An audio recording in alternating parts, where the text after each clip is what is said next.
I am here with Erik Cutter. Erik, you are an innovator. He is, well, a vertical hydroponic farmer, so we can talk about that a little bit, but you're also farming here in the OC Great Park. Yeah, we've moved everything out of Laguna Beach finally to the Great Park. And so it's a beautiful setting. I see the OC Green Home is down that way. You have organic farms this way.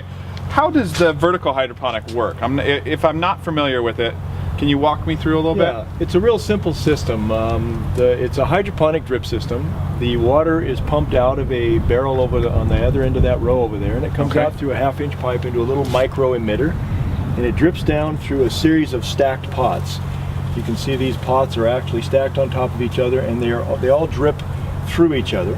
Okay. And we use a 5-gallon bottom pot with another crop in it to actually trap any of the water that comes through. So basically no water's wasted.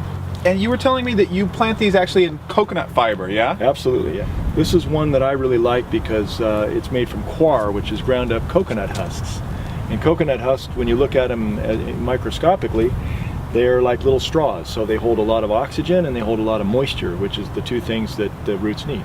And it's very difficult to compact or drown a plant, which makes it really easy for everybody to use. And it turns out that when you feed a plant consistently exactly what it needs, you can actually have a very small volume of soil or dirt or media in this case, and the plant puts all of its growth, all of its energy into growing vertically versus sending roots out. It's growing up, not wide. Not out, yeah. We always say we're growing up, not out.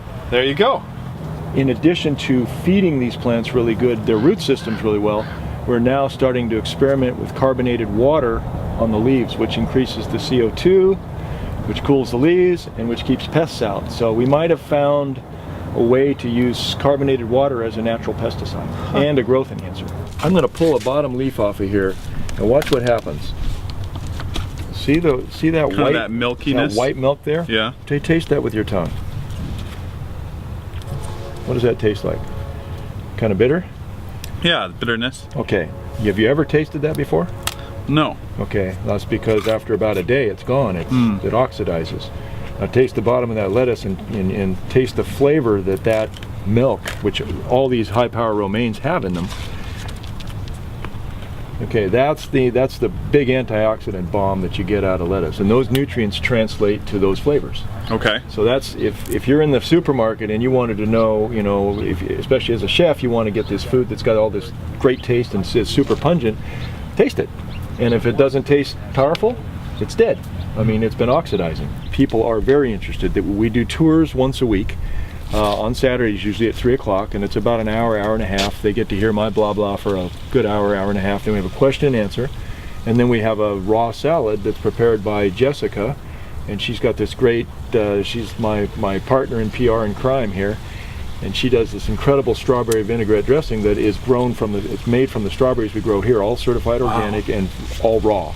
And so at the end of the tour, you get to taste everything we talked about, and you're kind of tasting it as we go now. I know, I like this tasting as we go, just picking things off and figuring out how it all goes. I mean, a lot of people don't feel comfortable growing food, and they say, oh, I don't have a green thumb. Well, you really don't have to have a green thumb to grow food this way.